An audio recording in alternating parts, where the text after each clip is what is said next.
In 2024, it will not be enough to just patch a problem and move on.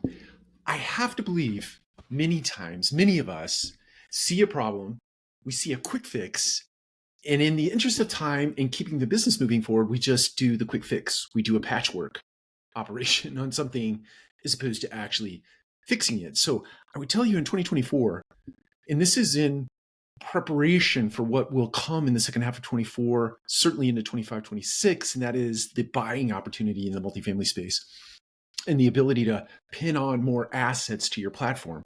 You can't just patch problems, you have to fix them. And my encouragement to you is to do it through four different lenses that we've talked about almost ad nauseum here at the Multifamily Collective, and that is through the ACEO lens or lenses. And that is, if you see a problem that you have the urge to patch, think about it from an automation, centralization, elimination, or outsourcing perspective. Automation certainly has been the buzzword as of late, so is centralization.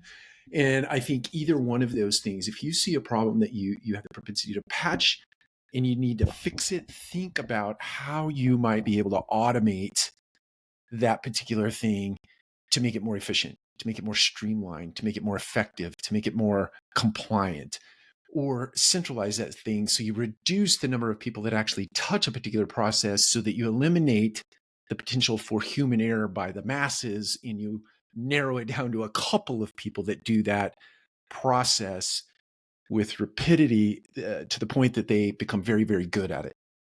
Or you just centralize it.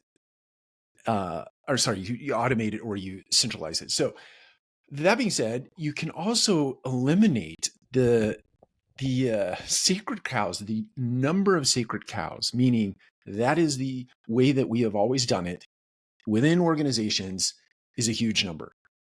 And to the extent that we can, as leaders, as people who have operational insights, systems, disciplines, processes, routines, can see things that are just not beneficial to the team member, they're not beneficial to the consumer, they're not beneficial to the investor or the business partners, then eliminate that thing. It doesn't matter if you created that system last week, if it's not working well, and there's not a real reason for it to be in place, or you've put it in place because you've sort of penalized the masses instead of having a difficult conversation with an individual that isn't doing something right, eliminate it altogether. Things that are not necessary, that are not benefits to the organization, just eliminate them. Or the other thing is outsource. You can outsource to a third party. Now, you still have to manage third parties, just like you would manage a team member. I often use the example of landscaping. The landscaping company becomes an extension of your team if you're working on site. Or the HR company that you might use to supplement your HR efforts or your talent efforts. You have to think about them as a team member, and you have to manage them and lead them as such. You can give them a job, but you can't just assume that that job is going to get done, or it's going to get done at the level of excellence or perfection that you need it to be done. So you have to manage that. So all of that being said, ACEO in 2024, look at automating, centralizing, eliminating, and outsourcing. Don't patch problems, fix them through those four lenses. Take care. We'll talk to you again soon.